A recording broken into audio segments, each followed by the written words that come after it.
Special topic आप लोगों की डिमांड पर मैं लेकर आ चुका हूँ मंगल ग्रह के ऊपर। मंगल ग्रह के ऊपर अच्छा पड़ेगा और किसके ऊपर बुरा पड़ेगा। में हमारे छोटे भाई का कारक मंगल होता है, सरकारी नौकरी का कारक ग्रह है। तो ये जो ग्रह है अगर किसी का कमजोर है, जितना मर्जी जिम चला जाए, जितनी जमीन रिलेटेड बिजनेस करता है।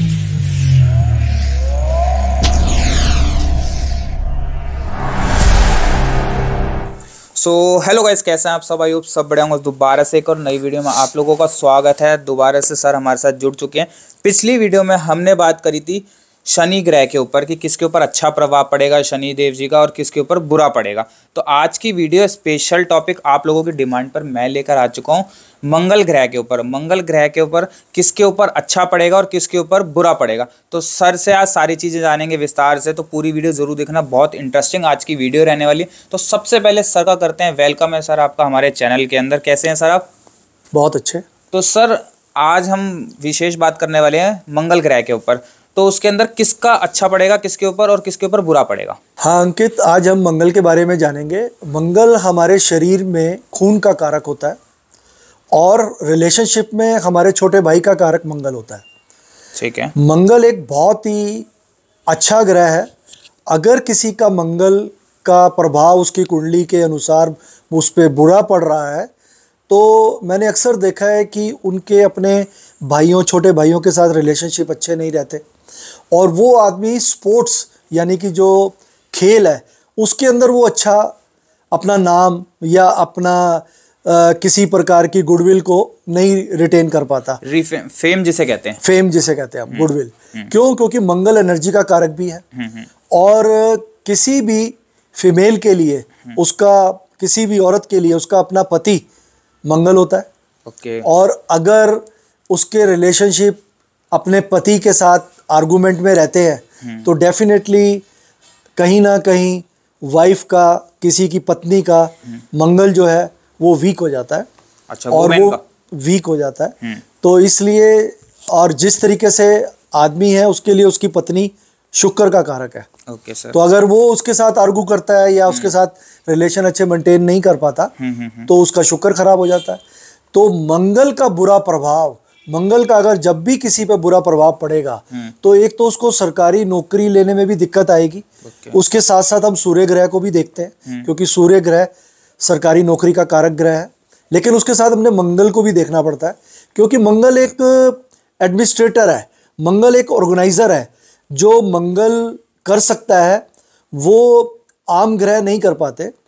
मंगल को ग्रहों के अंदर सेनापति भी कहा गया है। तो ये जो ग्रह है अगर किसी का कमजोर है तो डेफिनेटली उसको अपनी लाइफ के अंदर किसी भी चीज़ को अचीव करने में मुश्किलों का सामना करना पड़ता है। ठीक है। और अगर किसी का मंगल अच्छा है तो वो बहुत अच्छा स्पोर्ट्समैन बनता है। अच्छा। मिलिट्री के अंदर अगर कोई सेलेक्ट होता है तो अगर जब तक उसका मंगल अच्छा नहीं होगा तो वो मिलिट्री में भी अच्छा नहीं कर पाएगा। अच्छा। पुलिस के अंदर अगर कोई आदमी आईपीएस की तैयारी कर रहा है या कोई डायरेक्ट सब इंस्पेक्टर की तैयारी कर रहा है या पुलिस में किसी भी ओहदे के लिए वो तैयारी कर रहा है, अगर उसका मंगल नहीं ठीक सूर्य के साथ साथ तो डेफिनेटली उनको इन जगहों पे नौकरी नहीं मिलती। अच्छा। तो वैसे मंगल का जो प्रभाव है वो एनर्जी से रिलेटेड है। हमारे शरीर की एनर्जी मंगल है और हमारी आत्मा का कारक सूर्य है। इसी तरीके से अगर मंगल हमारा अच्छा होता है तो हमारे अंदर एक ऊर्जा का प्रभाव बना रहता है। हमारे अंदर एक इम्यूनिटी पावर, जिसे हम इम्यूनिटी कहते हैं, वो बहुत बूस्ट रहती है। और अगर मंगल खराब है तो डेफिनेटली उसको कई तरीके के शारीरिक प्रॉब्लम्स ब्लड से रिलेटेड डेवलप हो जाते हैं। तो अक्सर ये देखा गया है कि मंगल ग्रह हमारी नवग्रहों की श्रृंखला में बहुत महत्वपूर्ण रोल अदा करता है। और अगर किसी का मंगल खराब है तो सबसे अच्छा तरीका ये जानने का है कि उसकी ना बॉडी नहीं बन सकती। वो जितना मर्जी जिम चला जाए, जितनी मर्जी वो एक्सरसाइज कर ले, वो फिट रह सकता है लेकिन मस्कुलर बॉडी नहीं बन सकती क्योंकि हमारे शरीर की मसल का कारक भी मंगल है। अच्छा। जिस तरह हमारे खून का कारक है उसी तरह मसल्स का कारक भी मंगल है। ठीक है। तो अगर मंगल खराब है तो उसकी बॉडी बिल्डअप अच्छा नहीं होगा। अगर मंगल खराब है तो उसकी अपने भाइयों से रिलेशन अच्छे नहीं होंगे। अगर उसका मंगल खराब है तो डेफिनेटली अगर वो कहीं जमीन रिलेटेड बिजनेस करता है, प्रॉपर्टी का सेल परचेज, ओनली जमीन, क्योंकि जमीन का कारक भी मंगल है, तो उसमें भी उसको नुकसान होगा। अच्छा। और अगर मंगल अच्छा है तो बिल्कुल इसके विपरीत उसके रिलेशन अपने घर में भाइयों से अच्छे होंगे और डेफिनेटली जमीनों के काम में, प्रॉपर्टी के काम में, खासकर जमीन, प्रॉपर्टी रिलेटेड टू ओनली जमीन, बना हुआ मकान नहीं, सिर्फ प्लॉट से रिलेटेड काम में वो हमेशा कामयाब रहेगा। अच्छा। और उसको बेनिफिट होगा अगर उसका मंगल अच्छा है तो। अब रह गई बात कि हमें क्या बुरा हो तो हमें क्या उसका उपाय करना चाहिए, पता लगती है। तो सबसे बढ़िया उपाय है कि उसको अपने भाइयों के साथ रिलेशन, खासकर छोटे भाइयों के साथ अपने रिलेशन हमेशा मेंटेन अच्छे रखने चाहिए और उनकी रिस्पेक्ट करनी चाहिए और किसी भी तरीके का उनके साथ वाद विवाद नहीं करना चाहिए। नंबर 1, ये तो बड़ा सिंपल उपाय है। दूसरा, अगर मंगल खराब होता है तो आप मंगलवार वाले दिन अगर एक बनारसी मीठा पान अगर हनुमान जी को अर्पण कराते हैं तो और वहां बैठ के राम नाम का जाप करते हैं तो मंगल काफी हद तक अच्छा प्रभाव देने लगता है, बैलेंस हो जाता है। हाँ। और तीसरा मैं उपाय बताऊंगा कि आप अगर मंगल खराब है तो आप हनुमान जी का चोला चढ़ा सकते हैं। अच्छा। हर मंगलवार चोला चढ़ाएं, नियमित अनुसार चोला चढ़ाएं, ठीक है। और प्रसाद जरूर बांटे, मीठा जरूर बांटे, ठीक है। मीठे का कारक भी मंगल ही है।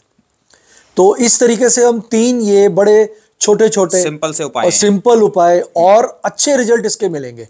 इन 3 छोटे उपायों से, वैसे तो उपाय बहुत सारे हैं लेकिन क्योंकि हमारी वीडियो छोटी है तो उसमें ये 3 मेजर ऐसे उपाय हैं जिनको कर लेने से काफी हद तक मंगल के बुरे प्रभाव को रोका जा सकता है, मेंटेन किया जा सकता है। हाँ, ठीक है।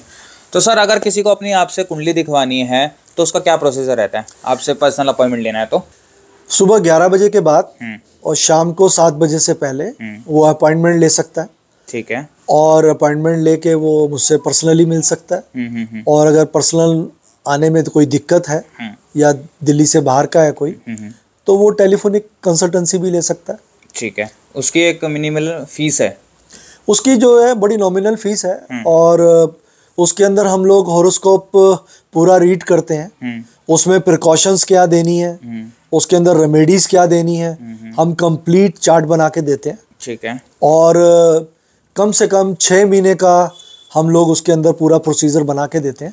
फिर 6 महीने के बाद हम रिव्यू करते हैं, उसको रिजल्ट लेते हैं कि हाँ, मतलब आफ्टर रिव्यू हम उसके अंदर चेंजेस करते हैं, क्योंकि जो हमारी महादशा, अंतरदशा, महादशा तो एक पर्टिकुलर साल के लिए रहती है। ठीक है। अंतरदशा थोड़े कम समय के लिए रहती है और पर्यंतर थोड़ी और रहती है कम। अच्छा। तो 3 महीने 6 महीने के अंदर पर्यंतर के अंदर चेंजेस आ जाते हैं तो कुछ रेमेडीज को चेंज किया जा सकता है और ऐड ऑन किया जा सकता है।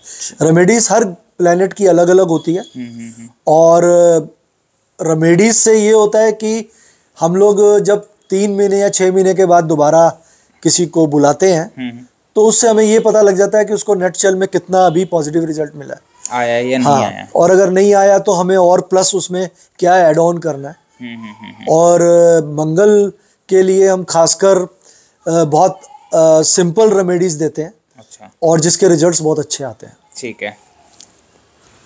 तो सर, जब जो नेक्स्ट वीडियो बनेगी उसके अंदर क्या टॉपिक के बारे में बात करेंगे अपन? नेक्स्ट वीडियो में हम जुपिटर के बारे में बात करेंगे। जुपिटर ग्रह जिसे कहते हैं। हाँ, बृहस्पति ग्रह बोलते हैं। उसके बारे में डिटेल्स में बात करेंगे और क्या अच्छा और बुरा प्रभाव पड़ता है, ठीक है, वो हम डिस्कस करेंगे। तो स्टे ट्यून रहना भाई, चैनल पर आप लोगों के लिए नई वीडियो लेकर आऊँगा बहुत जल्दी से जल्दी। कमेंट बॉक्स के अंदर कमेंट कर देना, अगर आप लोगों का कोई भी क्वेश्चन है तो कमेंट बॉक्स आप लोगों के लिए खोल रखा है, कमेंट कर दो। नेक्स्ट वीडियो के अंदर मैं सर से उसके इन बिटवीन वीडियो के मैं क्वेश्चन भी आप लोगों का पुटअप कर दूंगा। बाकी वीडियो को रखते हैं यहीं तक। वीडियो अच्छी लगी तो लाइक कर देना, शेयर कर देना, सब्सक्राइब कर देना। मिलते हैं एक और ऐसी नई वीडियो के अंदर, जब तक के लिए bye bye, take care, thank you so much.